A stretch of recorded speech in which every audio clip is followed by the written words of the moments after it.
ഈശോ മിശിഹായ്ക്ക് സ്തുതിയായിരിക്കട്ടെ. എല്ലാവരെയും പുതിയൊരു ദിവസത്തിലേക്ക് സ്നേഹപൂർവ്വം ക്ഷണിക്കുന്നു. വചനവായനയിൽ പങ്കുചേരുന്ന എല്ലാവരെയും ദൈവം സമൃദ്ധമായി അനുഗ്രഹിക്കട്ടെ എന്ന് പ്രാർത്ഥിക്കുകയും ചെയ്യുന്നു. സബ്സ്ക്രൈബ് ചെയ്ത് ലൈക്ക് ചെയ്ത് കാണാൻ ശ്രമിക്കുമല്ലോ. അതുവഴി കൂടുതൽ ആളുകളിലേക്ക് എത്തിച്ചേരുന്നതാണ്. നമുക്ക് ഇന്നത്തെ ഭാഗം വായിച്ചാലോ? ഇന്ന് നമ്മൾ വായിക്കാൻ പോകുന്നത് വിശുദ്ധ യോഹന്നാൻ അറിയിച്ച സുവിശേഷം അധ്യായം 15 മുന്തിരിച്ചെടിയും ശാഖകളും. ഞാൻ സാക്ഷാൽ മുന്തിരിച്ചെടിയും എൻ്റെ പിതാവ് കൃഷിക്കാരനുമാണ്. എൻ്റെ ശാഖകളിൽ ഫലം തരാത്തതിനെ അവിടുന്ന് നീക്കിക്കളയുന്നു, എന്നാൽ ഫലം തരുന്നതിനെ കൂടുതൽ കായ്ക്കാനായി അവിടുന്ന് വെട്ടിയൊരുക്കുകയും ചെയ്യുന്നു. ഞാൻ നിങ്ങളോട് പറഞ്ഞ വചന നിമിത്തം നിങ്ങൾ ശുദ്ധിയുള്ളവരായിരിക്കുന്നു. നിങ്ങൾ എന്നിൽ വസിക്കുവീൻ, ഞാൻ നിങ്ങളിലും വസിക്കും.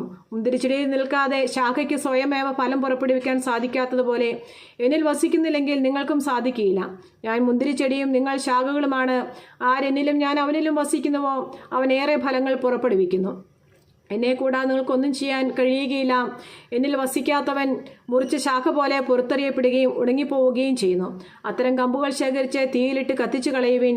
നിങ്ങൾ എന്നിൽ വസിക്കുകയും എൻ്റെ വാക്ക് നിങ്ങളിൽ നിലനിൽക്കുകയും ചെയ്യുന്നെങ്കിൽ ഇഷ്ടമുള്ളത് ചോദിച്ചു കൊള്ളുക, നിങ്ങൾക്ക് ലഭിക്കും. നിങ്ങൾ ധാരാളം ഫലം പുറപ്പെടുവിക്കുകയും അങ്ങനെ എൻ്റെ ശിഷ്യന്മാരായിരിക്കുകയും ചെയ്യുന്നത് വഴി പിതാവ് മഹത്വപ്പെടുന്നു. പിതാവ് എന്നെ സ്നേഹിച്ചതുപോലെ ഞാനും നിങ്ങളെ സ്നേഹിച്ചു. നിങ്ങൾ എൻ്റെ സ്നേഹത്തിൽ നിലനിൽക്കുവിൻ. ഞാൻ എൻ്റെ പിതാവിൻ്റെ കൽപ്പനകൾ പാലിച്ച് അവിടുത്തെ സ്നേഹത്തിൽ നിലനിൽക്കുന്നത് പോലെ നിങ്ങൾ എൻ്റെ കൽപ്പനകൾ പാലിച്ചാൽ എൻ്റെ സ്നേഹത്തിൽ നിലനിൽക്കും. ഇത് ഞാൻ നിങ്ങളോട് പറഞ്ഞത് എൻ്റെ സന്തോഷം നിങ്ങളിൽ കുടികൊള്ളാനും നിങ്ങളുടെ സന്തോഷം പൂർണ്ണമാകാനും വേണ്ടിയാണ്. ഇതാണ് എൻ്റെ കൽപ്പന, ഞാൻ നിങ്ങളെ സ്നേഹിച്ചതുപോലെ നിങ്ങളും പരസ്പരം സ്നേഹിക്കണം. സ്നേഹിതർക്ക് വേണ്ടി ജീവൻ അർപ്പിക്കുന്നതിനേക്കാൾ വലിയ സ്നേഹമില്ല. ഞാൻ നിങ്ങളോട് കൽപ്പിക്കുന്നത് നിങ്ങൾ ചെയ്യുന്നെങ്കിൽ നിങ്ങൾ എൻ്റെ സ്നേഹിതരാണ്. ഇനി ഞാൻ നിങ്ങളെ ദാസന്മാരെന്ന് വിളിക്കുകയില്ല, കാരണം യജമാനൻ ചെയ്യുന്ന എന്തെന്ന് ദാസൻ അറിയുന്നില്ല. എന്നാൽ ഞാൻ നിങ്ങളെ സ്നേഹിതന്മാരെന്ന് വിളിച്ചു. എന്തെന്നാൽ എൻ്റെ പിതാവിൽ നിന്ന് കേട്ടതെല്ലാം നിങ്ങളെ ഞാൻ അറിയിച്ചു. നിങ്ങൾ എന്നെ തിരഞ്ഞെടുക്കുകയില്ല, ഞാൻ നിങ്ങളെ തിരഞ്ഞെടുക്കുകയാണ് ചെയ്തത്. നിങ്ങൾ പോയി ഫലം പുറപ്പെടുവിക്കുന്നതിനും നിങ്ങളുടെ ഫലം നിലനിൽക്കുന്നതിനും വേണ്ടി ഞാൻ നിങ്ങളെ നിയോഗിച്ചിരിക്കുന്നു. തന്മൂലം നിങ്ങൾ എൻ്റെ നാമത്തിൽ പിതാവിനോട് ചോദിക്കുന്നത് എന്തും അവിടുന്ന് നിങ്ങൾക്ക് നൽകും. ഞാൻ നിങ്ങളോട് കൽപ്പിക്കുന്നു, പരസ്പരം സ്നേഹിക്കുവിൻ. ലോകം നിങ്ങളെ വെറുക്കും. ലോകം നിങ്ങളെ ദ്വേഷിക്കുന്നുവെങ്കിൽ അതിനു മുമ്പേ അത് എന്നെ ദ്വേഷിച്ചുവെന്ന് അറിഞ്ഞുകൊള്ളുവിൻ. നിങ്ങൾ ലോകത്തിൻ്റേതായിരുന്നുവെങ്കിൽ ലോകം സ്വന്തമായതിനെ സ്നേഹിക്കുമായിരുന്നു. എന്നാൽ നിങ്ങൾ ലോകത്തിൻ്റേതല്ലാത്തതുകൊണ്ട് ഞാൻ നിങ്ങളെ ലോകത്തിൽ നിന്നും തിരഞ്ഞെടുത്തതുകൊണ്ട് ലോകം നിങ്ങളെ ദ്വേഷിക്കുന്നു. ദാസൻ യജമാനേക്കാൾ വലിയവനല്ല എന്ന് ഞാൻ നിങ്ങളോട് പറഞ്ഞ വചനം ഓർക്കുവിൻ. അവർ എന്നെ പീഡിപ്പിച്ചുവെങ്കിൽ നിങ്ങളെയും പീഡിപ്പിക്കും. അവർ എൻ്റെ വചനം പാലിച്ചുവെങ്കിൽ നിങ്ങളുടേതും പാലിക്കും. എന്നാൽ എൻ്റെ നാമം മൂലം അവർ ഇതെല്ലാം നിങ്ങളോട് ചെയ്യും, കാരണം എന്നെ അയച്ചവനെ അവർ അറിയുന്നില്ല. ഞാൻ വന്ന് അവരോട് സംസാരിച്ചിരുന്നില്ലെങ്കിൽ അവർക്ക് പാപം ഉണ്ടാകുമായിരുന്നില്ല. എന്നാൽ ഇപ്പോൾ അവരുടെ പാപത്തെക്കുറിച്ച് അവർക്ക് ഒഴികഴിവില്ല. എന്നെ ദ്വേഷിക്കുന്നവൻ എൻ്റെ പിതാവിനെയും ദ്വേഷിക്കുന്നു.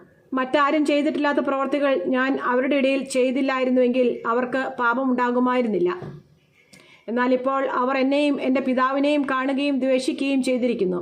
അവർ കാരണം കൂടാതെ എന്നെ വെറുത്തു എന്ന് അവരുടെ നിയമത്തിൽ എഴുതപ്പെട്ടിരിക്കുന്ന വചനം പൂർത്തിയാകാനാണ് ഇത് സംഭവിച്ചത്. ഞാൻ പിതാവിൻ്റെ അടുത്തുനിന്ന് അയക്കുന്ന സഹായകൻ, പിതാവിൽ നിന്ന് പുറപ്പെടുന്ന ആ സത്യാത്മാവ് വരുമ്പോൾ അവൻ എന്നെക്കുറിച്ച് സാക്ഷ്യം നൽകും. ആരംഭം മുതൽ എന്നോട് കൂടിയുള്ളവരായിരുന്നതുകൊണ്ട് നിങ്ങളും സാക്ഷ്യം നൽകും. നമ്മുടെ കർത്താവായ യേശു മിശിഹായ്ക്ക് സ്തുതി. സങ്കീർത്തന പുസ്തകത്തിലുള്ള വായന. അധ്യായം 83. ഇസ്രായേലിൻ്റെ വൈരികളെ നശിപ്പിക്കണമേ. ദൈവമേ, മൗനമായിരിക്കരുതേ. ദൈവമേ, നിശ്ചലനും നിശബ്ദനുമായിരിക്കരുതേ. ഇത് അങ്ങയുടെ ശത്രുക്കൾ ഇളകിമറിയുന്നു. അങ്ങയുടെ വൈരികൾ തലപൊക്കിയിരിക്കുന്നു. അവർ അങ്ങയുടെ ജനത്തിനെതിരെ കെണിയൊരുക്കുന്നു. അങ്ങ് പരിപാലിക്കുന്നവർക്കെതിരെ ഗൂഢാലോചന നടത്തുന്നു. വരുവിനീ ജനത മുഴുവനെയും നമുക്ക് തുടച്ചു മാറ്റാം. ഇസ്രായേൽ എന്ന നാമം മേലിലാരും ഓർമ്മിക്കാതിരിക്കട്ടെ എന്ന് അവർ പറയുന്നു. അതെ, അവർ ഏകമനസ്സോടെ ദുരാലോചന നടത്തുന്നു. അങ്ങയ്ക്കെതിരെ അവർ സഖ്യമുണ്ടാക്കുന്നു.